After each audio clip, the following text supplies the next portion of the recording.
Shalom, hari ini kita akan renungkan Injil Lukas pasal 9, teksnya ayat 37 sampai 50, dan sudah dibagi 3 paragraf. Paragraf yang pertama ayat 37 sampai 45. Murid-murid Yesus tidak dapat mengusir roh jahat dari seorang anak. Jadi Yesus yang baru turun dari gunung mengusir roh jahat dari seorang anak. Paragraf yang kedua ayat 46 sampai 48. Yesus mengajar murid-muridnya, barang siapa menyambut anak ini dalam namaku, ia menyambut aku. Dan barang siapa yang terkecil di antara kamu sekalian, dialah yang terbesar. Paragraf yang ketiga ayat 49 sampai 50. Sekalipun Yohanes juga orang yang mengusir roh jahat karena ia bukan pengikut Yesus, Yesus berkata, jangan kamu cegah. Barang siapa tidak melawan kamu, ini adalah di pihak kamu. Kesimpulan hari ini, Yesus menegur murid-muridnya berulang-ulang. Pertama, ketika turun dari gunung, Yesus menegur murid-muridnya yang tidak bisa mengusir setan dari seorang anak karena tidak percaya. Kemudian menegur lagi mereka karena mereka bertengkar tentang siapakah yang terbesar di antara mereka. Yesus berkata, barang siapa yang terkecil di antara kamu sekalian, dialah yang terbesar. Kemudian tegur lagi Yohanes sebab dia cegah seorang mengusir setan demi nama Yesus karena orang itu bukan pengikut Yesus. Ajaran tentang Allahnya. Pertama, Yesus menegur murid-murid dengan kata, berapa lama lagi aku harus tinggal di antara kamu dan sabar terhadap kamu, sebab mereka tidak dapat mengusir roh jahat dari seorang anak. Dan ia mengusir roh jahat dari anak itu, dan terbuka tentang ia akan diserahkan dalam tangan musuh.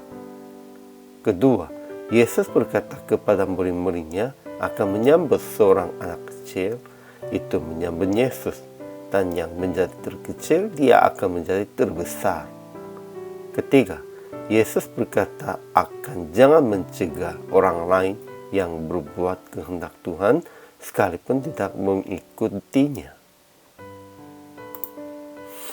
Ajaran tentang manusianya. Pertama, murid-murid Yesus di bawah gunung tidak dapat mengusir roh jahat dari seorang anak.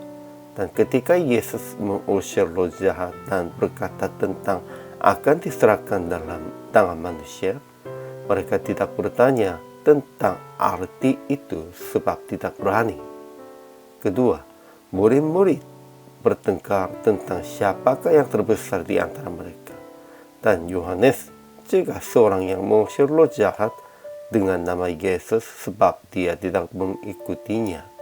Tetapi itu tidak penting bagi Yesus. Aplikasi hari ini. Pertama, mengusir roh jahat dan berbuat hal-hal yang luar biasa dalam iman yang kokoh. Ya, kalau iman kitanya tetap kokoh, tetap kuat, bisa mengusir roh jahat dan berbuat hal-hal yang luar biasa dalam kuasa Yesus. Kedua, jangan berharap akan menjadi orang yang terbesar, melainkan usaha melayani dengan posisi yang paling kecil. Ya, kalau kita menujunya orang yang kecil, kami akan menjadi orang yang terbesar. Namun kalau menujunya orang yang terbesar, pasti Tuhan akan membuat kami sepertinya orang yang paling kecil. Ketiga, menerima semua orang yang melakukan dalam nama Yesus dan berdamai dengan mereka sekalipun perjalanannya agak beda. Ya, kita harus berdamai dan menerima dan kerjasama dengan siapapun yang melakukan dalam nama Yesus. Akhirnya PR praktik hari ini. Jangan berharap dan jangan usaha untuk menjadi orang yang besar atau orang yang kaya, melainkan melayani dengan segala kepunyaan Anda. dengan pikiran yang akan menjadi terkecil untuk kerajaan Allah. Pada waktu itu, Tuhan mengangkat kami dan akan membuat yang terbesar. Dan ini semuanya hanya tergantung kepada Tuhan. Hari ini juga selama melayani, Tuhan Yesus memberkati.